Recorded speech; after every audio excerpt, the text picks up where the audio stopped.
The following program is brought to you by Pizza Productions.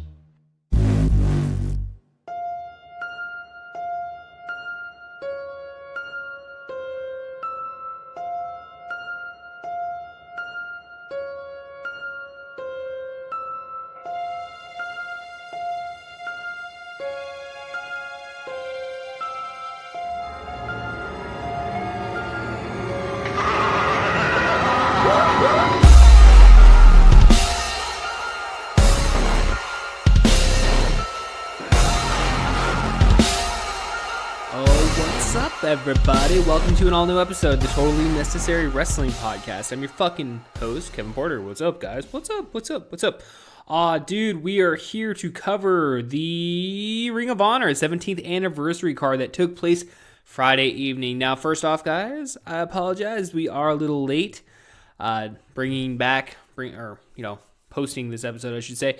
I got I was so tired after work yesterday, and then I just had a bunch of shit last night we had to get done.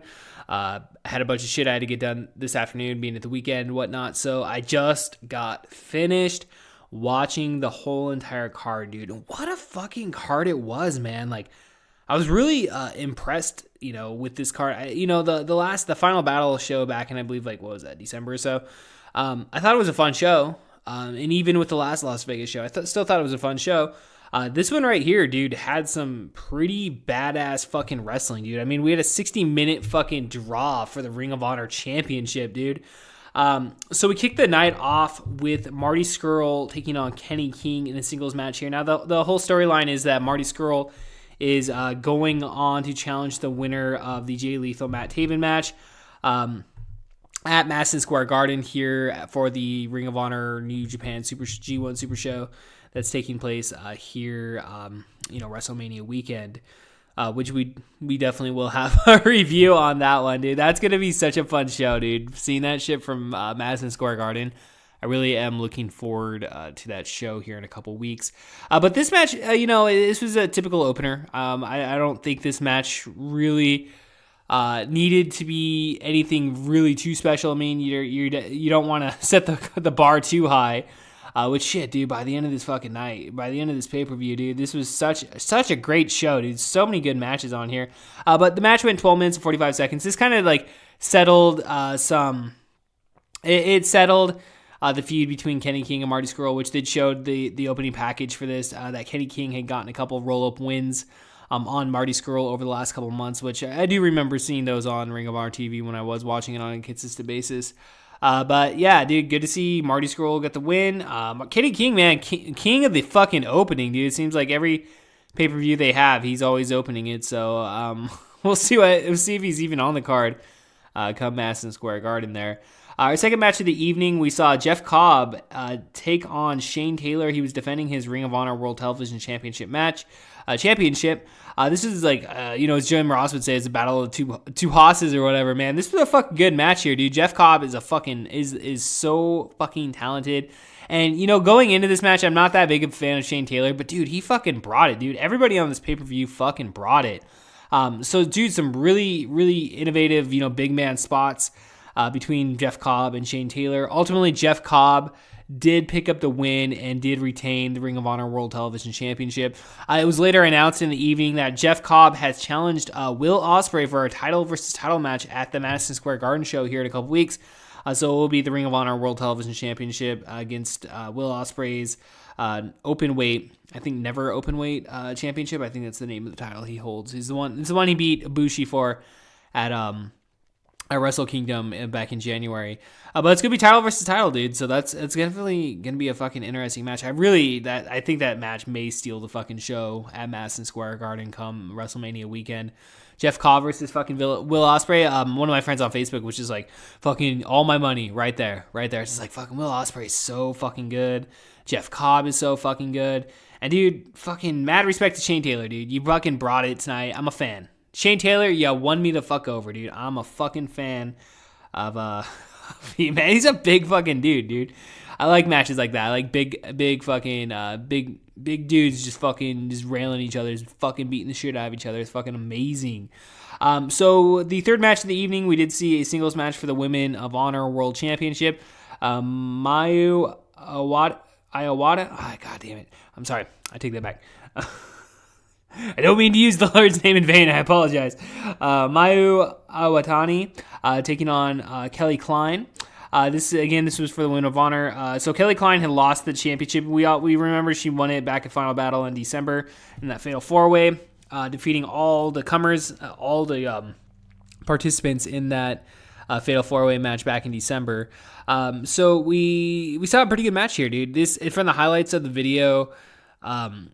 The pre-package, it looked like the match when Iwatani won the championship back in at the Florida show. It looked like a pretty intense match, so I was pretty pumped up for this. And plus, Kelly Klein is, I really like Kelly Klein. I think her in-ring skills are pretty sweet. So I've definitely been a fan since paying attention to her on Ring of Honor television. So I was really hoping that Kelly Klein would pick up the win and regain the Women of Honor World Championship, but match only went 9 minutes. It was a really good match, I thought. But Iwatani ultimately did defeat Kelly Klein. I thought it was a really good match. So far, 3 matches in, I was pretty stoked on the show.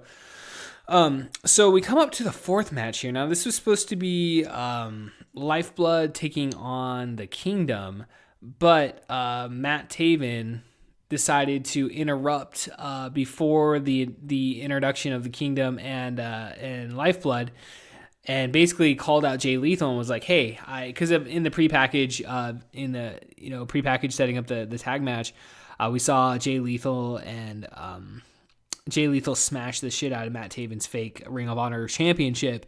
So this drew Matt Taven's anger having to watch this again. And he's like, you know what? Fuck it. We're going to fight now. Jay Lethal, get your fucking ass out here. And dude, impromptu the match, it was supposed to be the main event, but it ended up going on a 4th.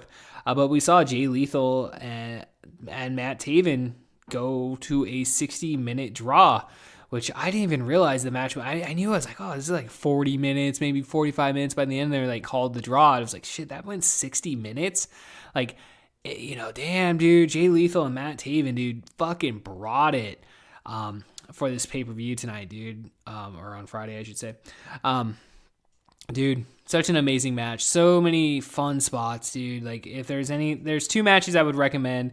It would be this match plus the main event, which we'll get to here momentarily. But, dude, this is like hats off to Matt Taven, dude. Matt Taven is a fucking player in Ring of Honor. And I hope one day that he does capture the Ring of Honor World Championship, because I really do think that guy is fucking talented as shit. They told a really good story in the ring between Matt Taven's knee and then Jay Lethal. I believe it was like his shoulder or some shit that he was playing up as being hurt. But dude, they just fucking killed it, dude. Move after move after move after move, spot after spot after spot. At one point, we saw the Kingdom, TK O'Reilly, TK O'Reilly. And, the Kingdom. I can't even remember the other dude's name. It's TK O'Reilly and Vinny Mariskelli or whatever. They both got involved. This drew out Jonathan Gresham, which Jonathan Gresham got taken out, which unfortunately caused the match between him and Silas Young to be canceled as Jonathan. I guess there must have been time constraints to this match going 60 minutes. And I would assume that's the reason that match got cut. Maybe that's why they sent him out there, just to set it up for later. Later the explanation, I should say.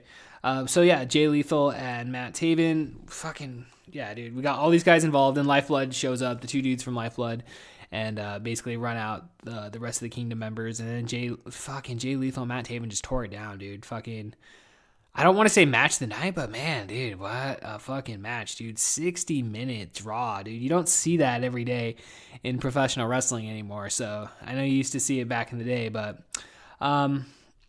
it's still pretty good, though. It was still a really good match.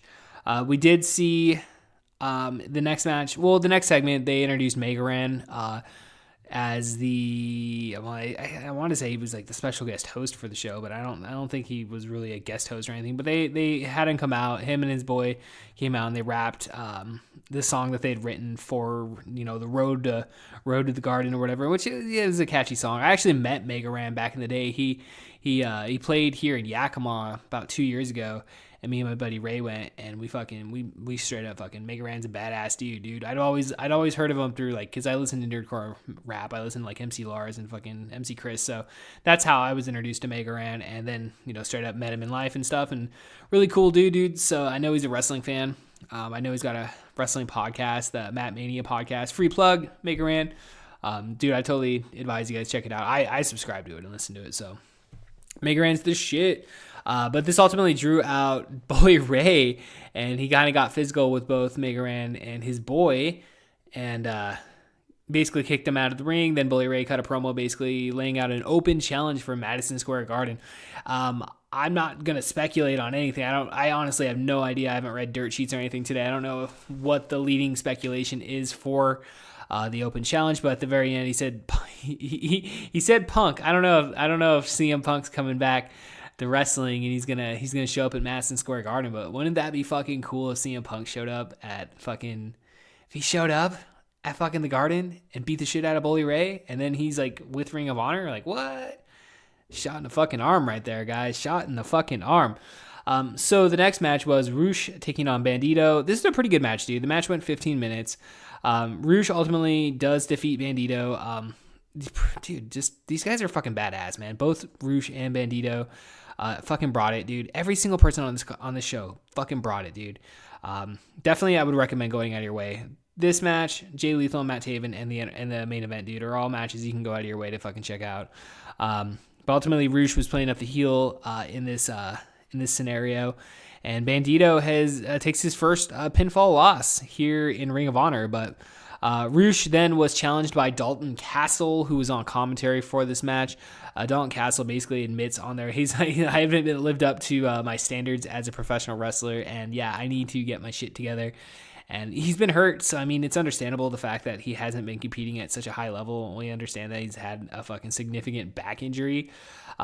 Nonetheless, Dalton Castle challenged Roosh. I don't know if they made it official, but apparently that may be going down at the Madison Square Garden show here in WrestleMania weekend. So, dude, it's going to be quite the fucking card going into the G1 Supercard here in a couple weeks. In the main event of the night, dude, fucking the Briscoes defended the Ring of Honor World Tag Team Championships in a Las Vegas street fight against Villain Enterprises consisting of Brody King and PCO. And I met Brody King, dude. Brody King's such a fucking nice guy. I was so happy to see that he was being featured on his first Ring of Honor pay-per-view in a fucking main event, dude. Him and PCO, fucking, dude, 19 minutes and 44 seconds, dude. Bloodbath. A fucking bloodbath. That's what this was, dude. Just unprotected shots to the head. If you're a fan of like hardcore wrestling from back in the day, dude, this is like the match to check out, dude. It was like a bloody fucking brawl, dude. It was so fucking fun. Damn, dude, this match was so fucking good, dude. Fuck, they just like the unprotected shots with the cane, just all the table spots. There's a lot of blood. Ultimately, Villain Enterprises, Brody King, and PCO pick up the win and are your new Ring of Honor World Tag Team Champions. So they are advancing to the G1 Supercard to face the IWGP Tag Team Champions, the Gorillas of Destiny, in a winner-take-all match WrestleMania weekend at the Road to G1 Supercard. Holy shit, guys! So this was such a great fucking pay-per-view, dude. I know that, our reviews on these pay-per-views are kind of always short. It's just one person, I don't really take notes for these shows. I just kind of watch them. I just, go based on emotion and whatnot. But dude, holy shit, guys. Like this was a good fucking show, dude. Ring of Honor, 17th anniversary show live from Las Vegas, dude. If you haven't checked it out, dude, I would definitely advise go back and check it, dude. It was so fucking good. So fucking good. All right, guys. So let's just go ahead and run down, dude. So we have, let's go and bring this up here. I'm bringing up the Madison Square Garden show here. Well, it's bringing up the Road to G1 Supercard Dallas, which these already took place, it looks like. Road to the G1 Supercard. Okay, so I guess it would be G1 Supercard Madison Square Garden. So I just want to just run down the apparently you may be able to get tickets. I guess it's G1 Supercard, so it's not the Road. It is the G1 Supercard. All right, so let's just go to break down this. So they've already announced it. Roosh will be taking on Dalton Castle in a singles match. Bully Ray will be taking on two to be determined in a New York street fight in Madison Square Garden. Will Ospreay will be defending his never openweight championship against Jeff Cobb for his Ring of Honor TV title. So it's winner take all match. The G1 Supercard, Jay Lethal will be defending the Ring of Honor Championship against Marty Scurll. There will be a Honor Rumble, which I believe this will be on the pre-show. The Rumble is basically a battle royal, so I guess maybe that's a Royal Rumble whatever. It should be fun. It'd be a fun little pre-tape. I don't know why my heater is going off right now.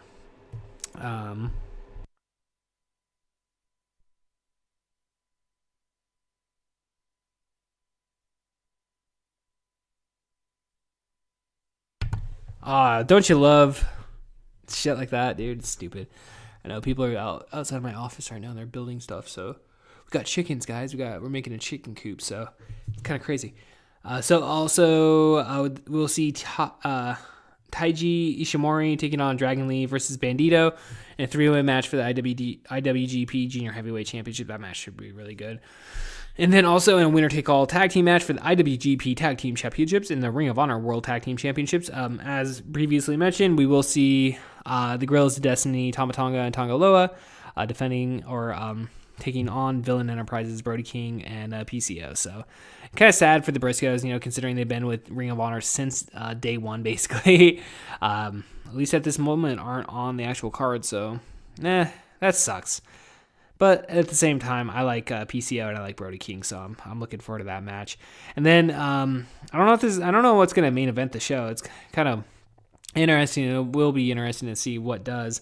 But Jay White will be defending the IWGP Heavyweight Championship against the New Japan Cup winner, which I believe that is still ongoing, in which we will be finding out who the winner is here within the next week to 2 weeks. All right, guys, dude. So that was Ring of Honor's 17th anniversary, dude. Post-show, totally necessary wrestling podcast. I'm really enjoyed it, guys. So definitely, if you have not taken the chance to check out this pay-per-view, I highly recommend it, dude. Saturday afternoon, well spent on my end. So just covering up what we got coming up this week. We got another episode, obviously, the brand new episode of the Totally Necessary Wrestling Podcast dropping on Friday.